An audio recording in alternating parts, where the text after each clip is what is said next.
bumper, radiator fan, crash bars, all the headlights. Down here, got bits there.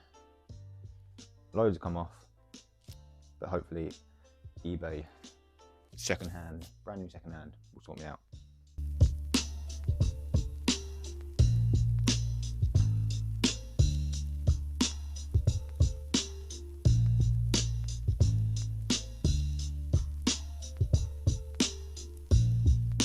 One bonnet, all the broken stuff off, which is sick. It's like I said at the start of this, I'm not a mechanic. I just like doing cars. I like messing around with them, I like fixing things, I like finding out how things work. And this doesn't actually seem too hard.